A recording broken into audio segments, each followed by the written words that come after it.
কারোর সামনে যদি এরকম লোভনীয় পনির রান্না থাকে তাহলে তো এমনিতেই খিদে পেয়ে যাবে।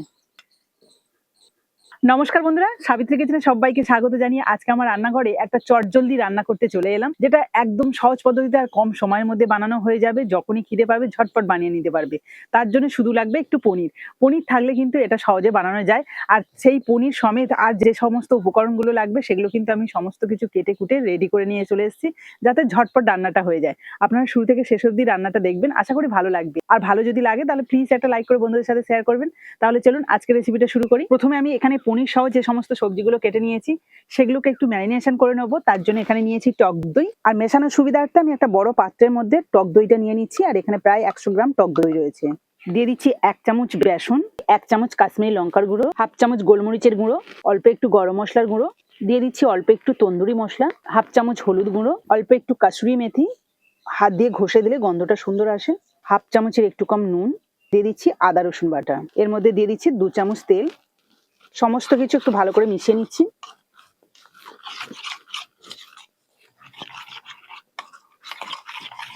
এবার এই মশলার মধ্যে যে সমস্ত উপকরণগুলো আমি রেডি করে নিয়ে এসেছিলাম সেগুলো দিয়ে দেবো। তার মধ্যে থেকে প্রথমে দিয়ে দিচ্ছি পেঁয়াজ, আর এগুলো কিন্তু একটু এইভাবে স্লাইস মতো করে কেটে নিয়েছিলাম।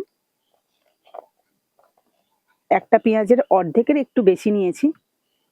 দিয়ে দিচ্ছি ক্যাপসিকাম, একটা মিডিয়াম সাইজের ক্যাপসিকামের কয়েক টুকরো। আর এখানে নিয়েছিলাম 150 গ্রাম পনির, সেটা দিয়ে দিচ্ছি।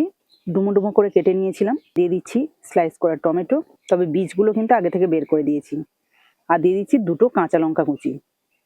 ব্যাস, এবার এই সমস্ত কিছুকে হাত দিয়ে ভালো করে মিশিয়ে নেব। এই দেখুন সমস্ত কিছু কিন্তু খুব ভালোভাবে মেশানো হয়ে গেছে, আর গন্ধটাও কিন্তু সুন্দর বেরোচ্ছে।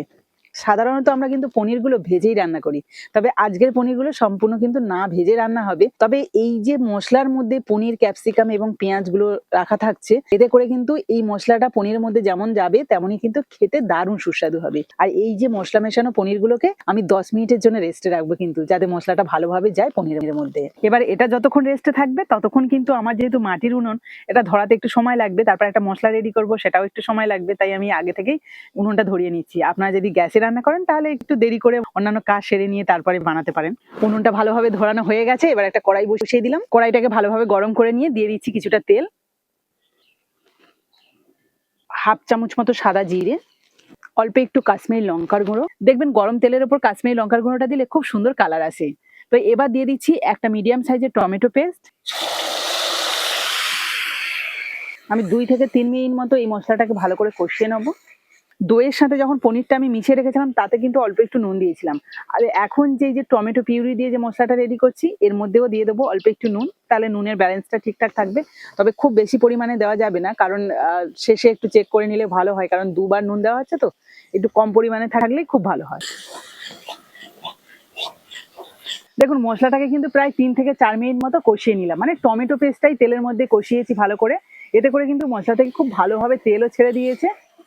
এই দেখুন, এখানে যে পনির, ক্যাপসিকাম এবং টমেটো, টক দই সহ কিছু মশলার সাথে মিশিয়ে রেখেছিলাম সেটাই দিয়ে দেবো। এবার এটাকে প্রায় 3 থেকে 4 মিনিট মতো ভালো করে কষিয়ে নেব। এরই মধ্যে কালারটা দেখুন কত সুন্দর এসছে, মানে লোভনীয় ব্যাপারটা যেন এখনই বোঝা যাচ্ছে খুব ভালোভাবে। এই রান্নাটা দেখতে পাচ্ছেন কোনো রকম ঝামেলা নেই বলতে গেলে, মানে সমস্ত কিছু একসাথে মিশিয়ে দাও, তারপরে কিন্তু এইভাবে কড়াইতে একটু মশলা করেই তারপরে চাপিয়ে দাও। প্রায় 3 মিনিট মতো কষিয়েছি, এতে করে কিন্তু চারিদিক থেকে এই মশলা বা পনির থেকেও তেল ছেড়ে দিয়েছে। এবার আমি এর মধ্যে দিয়ে দেবো জল।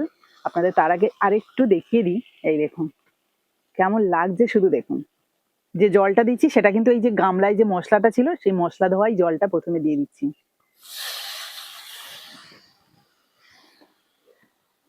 আর একটুখানি জল দেবো।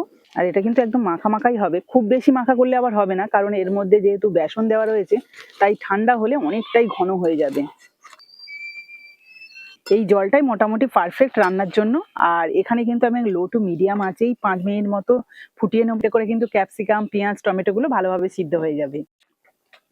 ফিরে এলাম 5 মিনিট পর। এদিকে দেখুন তরকারিটা অনেকটাই ঘন হয়ে গেছে, আর ক্যাপসিকাম এবং টমেটো, পেঁয়াজ সবকিছু কিন্তু সুন্দরভাবে সিদ্ধ হয়েছে, কিন্তু গোটাই আছে এই দেখুন।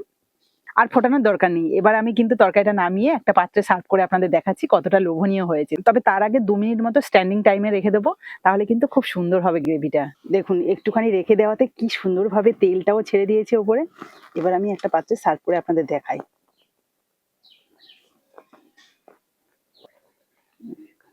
পনিরগুলো যেমন ছিল ঠিক তেমনই আছে। আর সবকিছু একদম পারফেক্ট ভাবে সিদ্ধও হয়েছে। কারোর সামনে যদি এরকম লোভনীয় পনির রান্না থাকে তাহলে তো এমনিতেই খিদে পেয়ে যাবে। গার্নিশের জন্য ওপর থেকে দিয়ে দিচ্ছি অল্প একটু ধনেপাতা কুচি। এবার দেখে বলুন তো কেমন লাগছে এই পনিরের রেসিপিটা? এই স্পেশাল পনির তরকারিটা আপনারা কিন্তু রুটি, লুচি কিংবা পরোটার সাথে দারুণ জমিয়ে খেতে পারেন। আবার অবশ্য ভাতের সাথেও খেতে পারেন, কোনো অসুবিধা নেই। তবে আজকে কিন্তু আমি এটা রুটি দিয়ে সার্ভ করব। এতে করে কিন্তু খেতে ভীষণ ভালো লাগবে। পনিরের স্পেশাল রেসিপিটা রুটির পাশেও দারুণভাবে মানিয়ে গেছে। এই যে প্রথমে একটু রুটিটা কেটে নিলাম। এখান থেকে গ্রেভি সহ পনিরও নিয়ে নিয়েছি। চলুন একটু খেয়ে দেখি। হুম, অপূর্ব স্বাদ। তবে আরেকটা কথা বলে দিই, এই রান্নাতে কিন্তু সামান্য একটু মিষ্টি ব্যবহার করেছিলাম। যাতে তরকারিতে একটা ব্যালেন্স ঠিকঠাক আছে। কারণ এর মধ্যে টক দই দেওয়া, আবার টমেটোর পেস্ট দেওয়া, একটু তো টক ভাব এসে যাবে। তার জন্য কিন্তু সামান্য একটু মিষ্টি বা চিনি দিতেই হবে। তো আমিও দিয়েছিলাম। আর তরকারিটা অসাধারণ হয়েছে। কিছু বলার নেই। আপনারা যদি পারেন একবার বানিয়ে খাবেন। হুম, আঙুল চেটেই খেতে হবে, এতটাই সুস্বাদু।